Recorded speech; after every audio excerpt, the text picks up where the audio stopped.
this knot you need a minimum of 2 cords. So you'll have one that's going to be a holding cord and one that's going to be a working cord. So I'm going to use the cord on the left as the working cord and the cord on the right as the holding cord. So this means that I'm going to be working this cord over the top of this cord.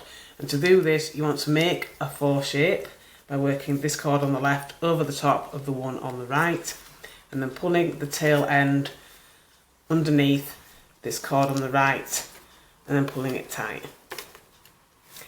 And to create the Chinese staircase, you're just basically doing the exact same thing all the way down. So every time you take the cord on the left, over the top of the cord on the right, and then under and through. And then again, over, under, and pull through. Over, under, and pull through. And as you work, it will automatically spiral around the cord. So the cord on the left is going to start spiraling round the cord on the right as you work.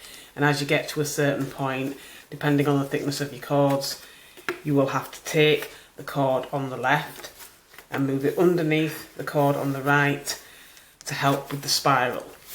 And then just continue your knotting by going over and then under and pull through and tighten, and just do this until you've got the spiral part as long as you want it to be. So it could either be a necklace, bracelet, or even earrings.